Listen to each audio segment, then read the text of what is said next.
Oh hi guys, aalis kami ngayon again kasi pupunta kami sa nakalimutan ko ulit dada ayun, sa Shivangen kasi kukunin namin yung bike ng anak ko. So ayan actually yung bike na yun is libre. Yun yung sinasabi ko sa inyo last time na yung mga gamit dito na iba is nakukuha na libre.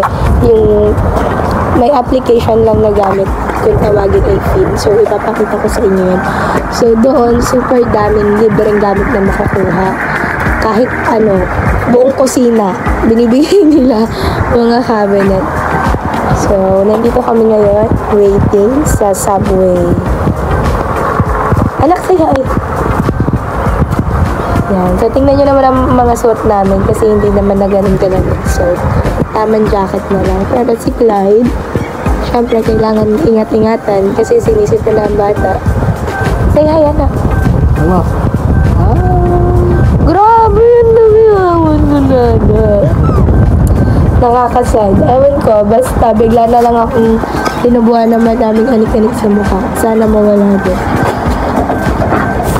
At habang naghihintay nga ng subway ang mga person, tingnan nyo naman itong bata o nakikipaglaro talaga. Ay, kaganda ng ngiti! Kapogi. Wah!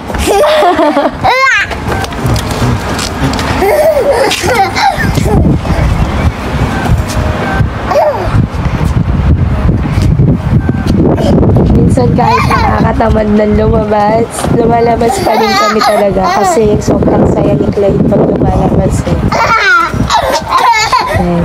gusto niya lagi sa labas, pasyal-pasyal. Nakakatawa talaga itong batang to. Nahawakan ng tenga sa kanyang jacket, abay nilaro-laro. At ayan na nga po ang subway. Padating na, pero hindi kami dyan sasakay kasi pakabilang way kami. Diba? At nakisingit na naman ito sa voice over. Abay dito ngayon tinanong ko si Clyde kung ano ang padating. Tingnan nyo naman ang sagot. Oh, that's not a car. Car. It's a subway. Car. It's not car. At ayun na nga, ang anak ko pag nakakita ng sasakyan na may gulong, car na agad. Kahit ata bike, para sa kanya ay car. At yan ang subway dito. At maya-maya pa nga ay nandito na kami sa aming patutunguhan. Ito ang Shivangen. At ito na nga, alay lakad na naman ang mga person. Dahil medyo malayo pala ang bahay na pupuntahan namin.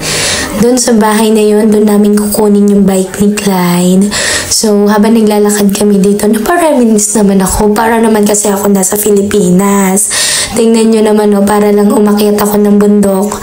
So, na-amaze ako ng bahagya dito kasi, oh, I miss Philippines.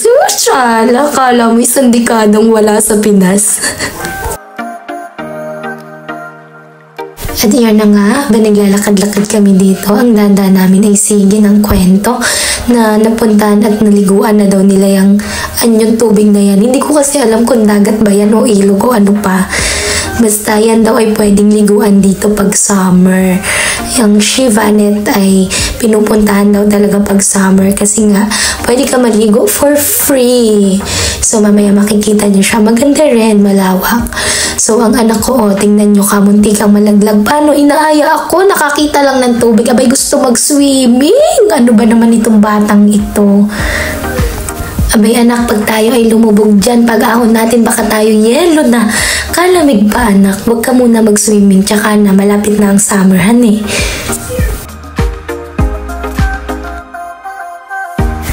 O diba, ang ganda, ang lawak. May mga bench talaga din na nakapalibot, madami siya actually. So, pwedeng-pwede ka talaga dito pag summer. Hindi ka pwede mag-swimming. He wants to swim.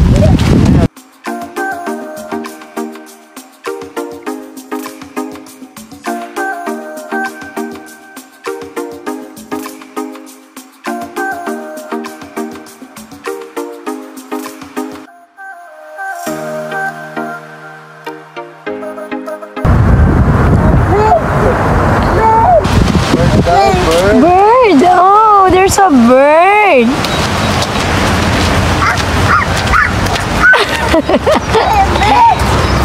At nakakita pa nga ng ibon ang bata. Narinig nyo naman, nag-make sounds pa siya ng bird, di ba? Batang ito, ang daming alam.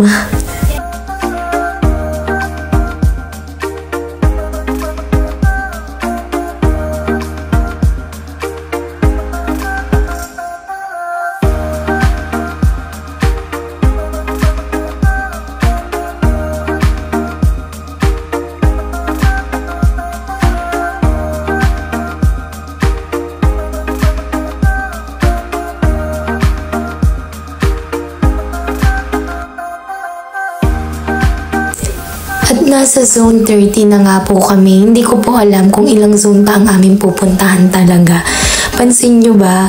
Lagi kami talaga naglalakad. Itong dada ko kasi naman, grabe. Oh, by the way, ito ang apartment dito. Tignan nyo, diba? Ang cutie. Since magkakadikit siya, meron ding spot para sa garay talaga. So, yun. So, yan, diretso ang lakad. Alay lakad talaga ang aming mga peg.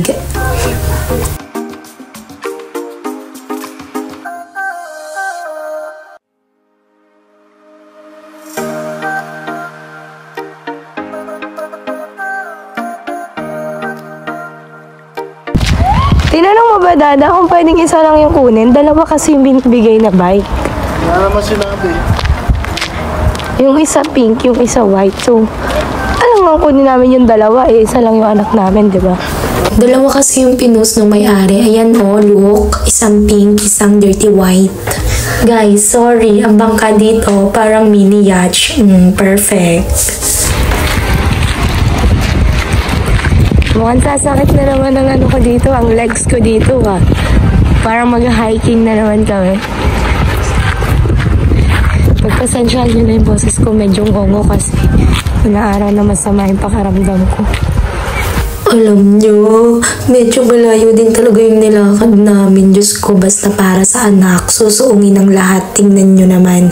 Ang dada namin, buhat pa talaga si Clyde niya na. Ilang kilo si Clyde. Diyos ko, buti na lang siyang may buhat. Kung hindi, pag ako, ay hindi ko na alam talaga. Baka lawit-lawit na talaga yung dila ko. Yung mga puno dito, ganyan pa o. Wala pang dahon. Kasi nga, pa-spring pa lang naman. Kaya, tutubo din yan. Doon sa amin, medyo tumutubo na eh. So, yan ang bata o. Sa sobrang paglalakad na pagod atay inantok. Tingnan nyo. Cute-cute talaga. Diyos ko, ikatarik naman kasi ng nilakad namin. Balim-bali talaga Pero diretso, laban lang. Sabi nga walang sukuan. So, habang naglalakad kami, tingnan nyo, may nakita akong puso. Ang cute! Bakit kaya nasa labas? Kunin ko yan eh. Charot.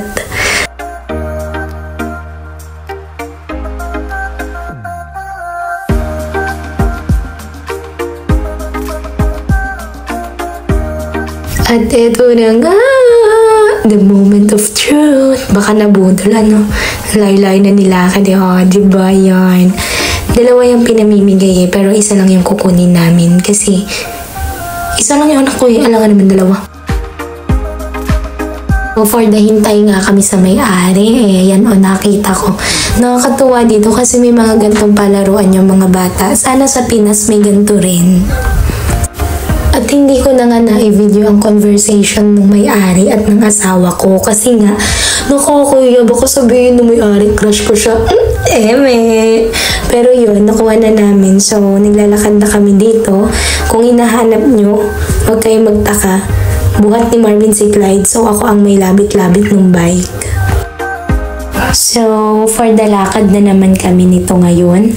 Huwag na kayong magtaka. Lagi talaga kami naglalakad. Kasi nga, dakilang kuripot ako. So, kung 1 stop or 2 stop lang naman at kayang lakarin, nilalakad na lang namin. Kasi nga, yung ticket dito is same price lang siya, malayo o malapit. Basta nga, good siya for 1.5 hour. So, kung malapit lang naman, sayang din. Kaya sabi ko, for the go, lakad na lang. So, ito na yung bike na kinuha namin. Higit-higit ko kasi yung anak ko tulog. Kala ko pa naman maisasakay namin siya. So, alam nyo ba na meron na talaga si Clyde na bike? Yung parang napakita ko na din yun sa mga nakaraan namin na video. Kaso, yun ay hindi na ko control. So, ito, nagandahan si dada namin, kaya sabi kunin namin. So, ito kami ngayon, kinuha namin, naglalakad na naman kami. Alay, lakad na naman ang mga person. Pero medyo madaling na kasi pababa siya. Kaso ang hirap kasi tingnan mo naman, oh. Labit-labit ko yung bike. Dahil si Clyde ay tulog. Gusto nyo napansinin yung mga taghihawat ko, ha? Oo, nakarami na siya. Siyan.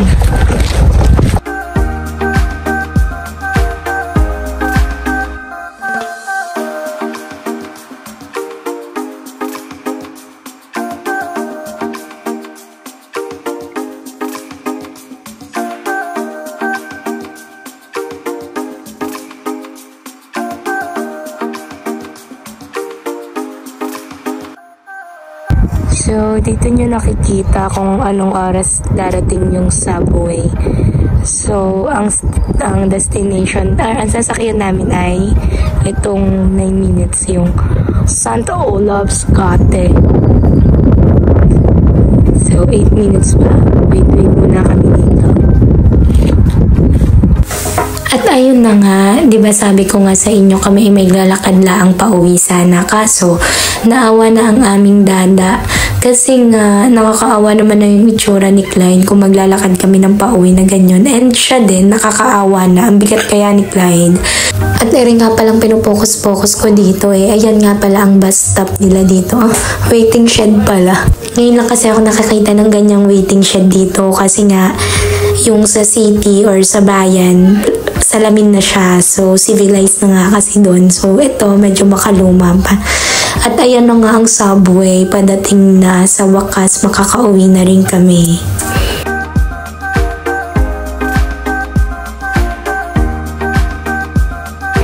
Diba, sabi ko sa inyo, bawal dito. Bawal dito ang Filipino time, guys. Iwan ka talaga. Ayan yung kabila. Papunta naman doon sa other destination.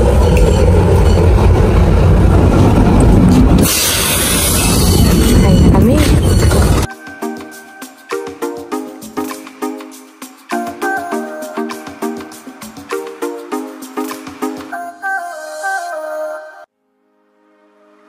At nakasakay na nga kami. Guys, alam niyo ba sa totoo lang, one stop na lang kami kasi dyan kami sa Moncvol 1. So, one stop na lang tapos sunod amin na.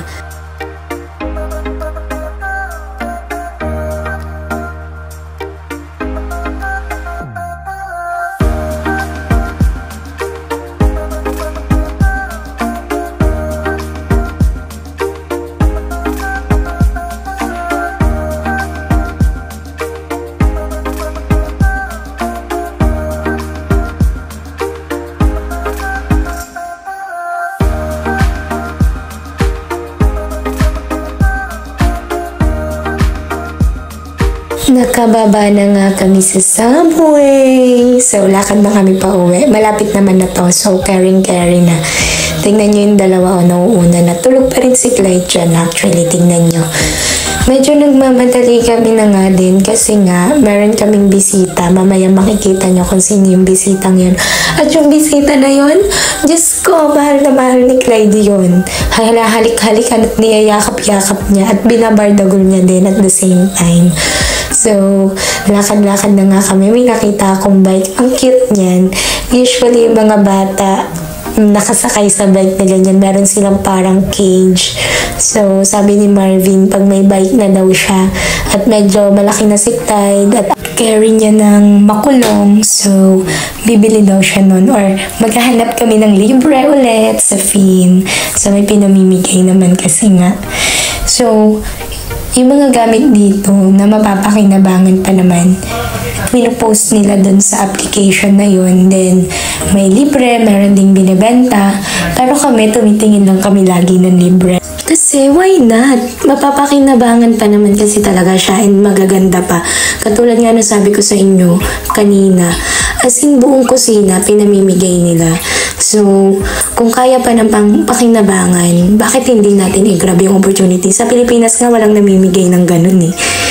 Sabi nga ni dada namin, one man's trash can be another man's treasure.